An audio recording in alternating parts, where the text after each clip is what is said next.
So there's this weird thing called the State of the Union, where the president speaks directly to the American people, which is something Trump has no problem doing.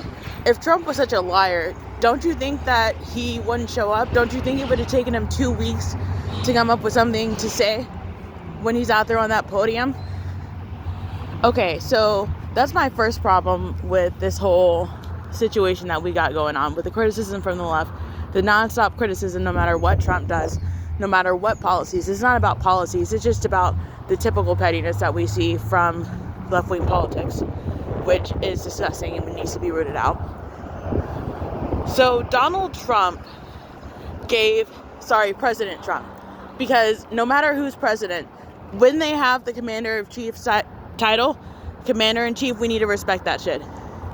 Right now it happens to be Donald Trump.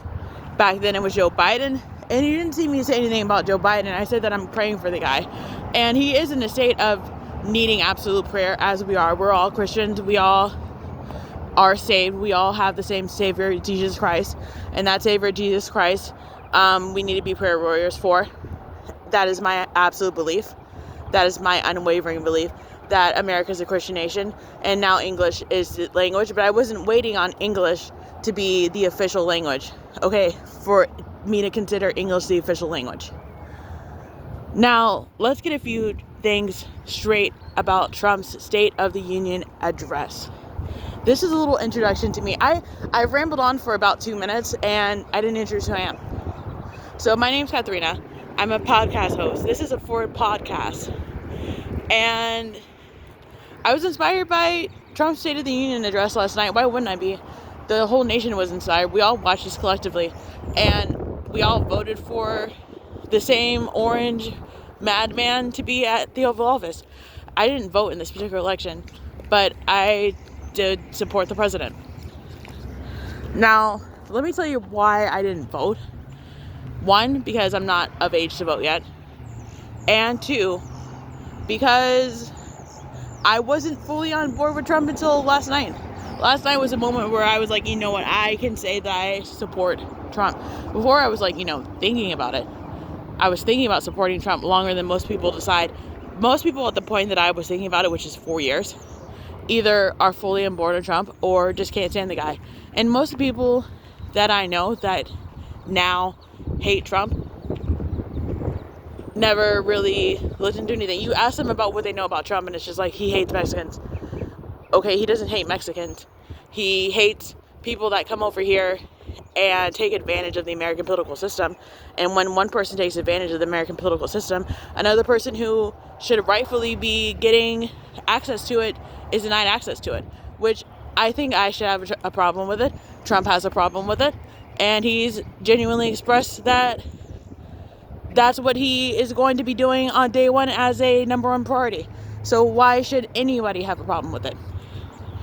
So this is going to be like a little 5-minute segment about me, my life, Trump, politics outside of Trump, politics with Trump, and the Democrats are not strong contenders, I will have to say. You're getting up and leaving during the State of the Union. What part are you leaving about? What part made you get up and walk outside of the room when we're going to cut welfare for people who are benefiting off the American system that don't pay into the American system? Because if you're a legal immigrant, what taxes are you paying that entitles you to healthcare benefits? Just wondering. Okay. What part were the Democrats like, you know what, I hate this, and this doesn't represent me or my party, that made them get up and walk out? That's just an interesting thought. So this is my first episode, a little segue to get to know me before I get too carried away, because I will get carried away and get on this thing for about 2 hours, making brilliant points, I think. And another news article that I've gotten into, I need to get into the weeds on that one, is Mia Love not responding to brain cancer anymore. How sad is that? Her life is cut short by cancer. And speaking of cancer, Trump brought a cancer survivor to the State of the Union last night, which I think was fantastic and fabulous. And he is now a Secret Service agent. So once again proves that in America anything is possible. You can survive cancer, and then they're going to say something about healthcare. he brought a cancer survivor to his State of the Union address. And it happens to be a little kid. And on the other hand, Mia Love is passing away. I don't want to say the word dying. I do not use the word dying. Mia Love is passing away from cancer, which is really sad to see a role model go like that. But she's not done fighting.